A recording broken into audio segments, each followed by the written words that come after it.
工厂缺电了，这事儿就比较危险。先不说工厂还能不能正常工作，光是前线那些机枪塔肯定都失效了。所以呢，我现在就计划在这个星球的北极点建造一片太阳能板。至于为什么选择北极，是因为北极刚好距离近嘛，大不了北极建满了以后再建南极。另外，其实赤道也可以，但是现在有黑雾，赤道地区就算了。之前建造了一个简单的地基生产线，挂机了一段时间，还算是有了一批地基，让我可以把附近的水域填下了。在极点附近建造太阳能的好处就是总有一部分能晒到太阳。在赤道绕一圈其实也可以，但是就算抛开赤道附近有黑雾这个因素不谈，需要的太阳能也比较多，而且会比较分散。所以我个人还是更喜欢在极点附近放太阳能板。太阳能板数量稍微多一点以后，慢慢我就可以摆脱用火力发电机了。资源嘛，就要用在刀刃上。之后其他颜色的矩阵还少不了要用原油呢，烧掉了多可惜啊！对，上期完成的红糖生产线，我都忘了把红糖接入研究区了。解锁科技终于可以更进一步了。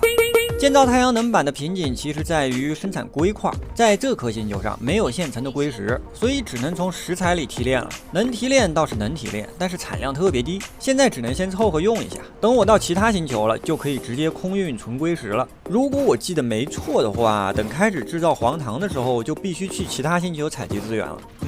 要不了多久了。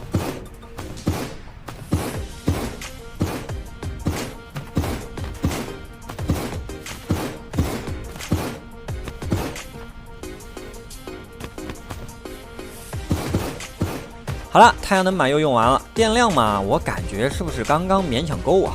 算了，稍微等等材料吧。我先弄点其他的，比如补2个原油萃取站，给连到红糖的生产线。总感觉这边的原油有点不够。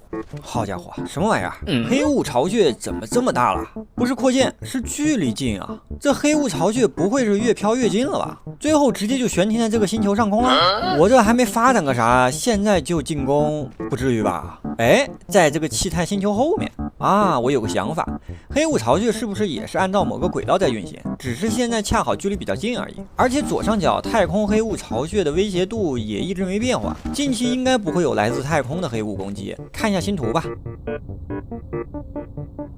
啊，原来整个黑雾巢穴是绕着太阳系外围旋转的，这玩意儿这么大的吗？比一个星球还大，运行的轨道也大得可怕。这就是为什么我突然看到黑雾巢穴距离我这么近的原因。其实已经很近了，之前看起来很小，是距离太远而已，现在差不多是处于最近的位置上。另外我看了一下太阳系里另外2颗星球，一颗是黑石岩滩，硅石储量极高，钛石也不少了。这颗星球有个特性，轨道共振，说实话没啥用，我更希望能遇到一个潮汐锁定的星球，也许后面发射太阳帆可以用到这个特性吧。但是其实没啥太大影响就是了。另一个星球是熔岩星球，钛石储量惊人，后续可以先登陆这颗星球获取钛石，制作黄糖就需要钛石了，最近得赶紧升级引擎科技了。熔岩星球还有个好处，地热丰富啊，等我升级了地热采集科技，这边可以作为一个发电星球了。哎呦，等等，黑雾巢穴在往这2星球上派飞船呢。好吧，过去还得打仗呗。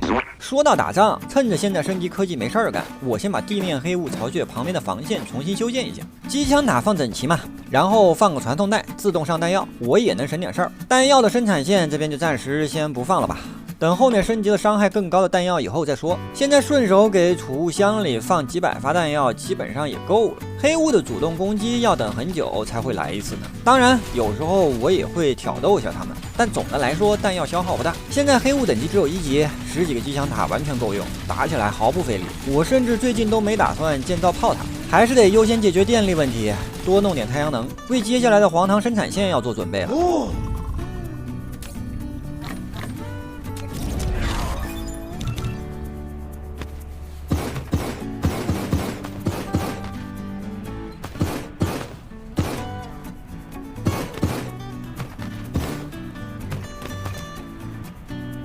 哟，黑雾攻击来了，看看情况去。